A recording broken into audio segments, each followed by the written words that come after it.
Bienvenue, devant moi se trouve le Nokia 5.3 et dans cette vidéo, je vais vous expliquer quoi faire si vous ne pouvez pas vous connecter à votre appareil en utilisant un schéma de verrouillage d'écran.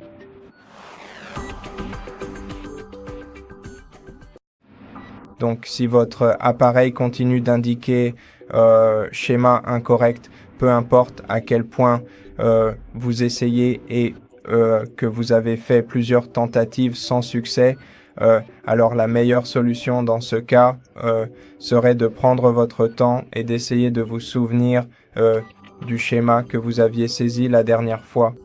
Et si vous ne parvenez pas à vous en souvenir, alors l'autre meilleure solution pour vous serait de contacter le service client de Nokia dès que possible et de leur expliquer votre problème.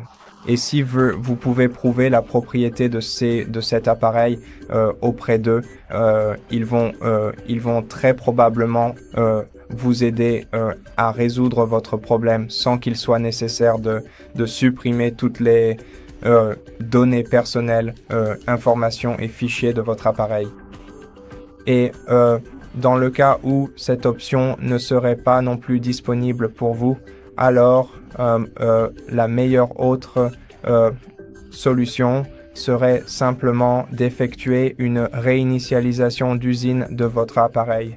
Et de cette façon, vous retrouverez l'accès à votre téléphone, mais cela va aussi supprimer toutes vos données personnelles, informations et fichiers. Et vous pouvez faire cela de deux manières. La première serait d'utiliser la fonctionnalité « Localiser mon appareil ». De cette façon, vous pouvez supprimer tous les fichiers de votre appareil à distance.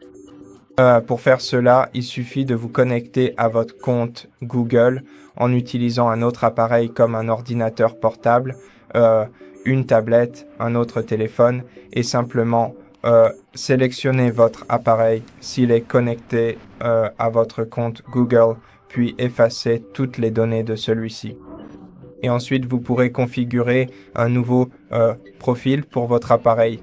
Et si vous ne pouvez pas faire cela, si la fonction localiser mon appareil n'est pas activée sur votre téléphone, par exemple, alors l'autre façon de procéder à une réinitialisation d'usine est d'utiliser le mode de récupération.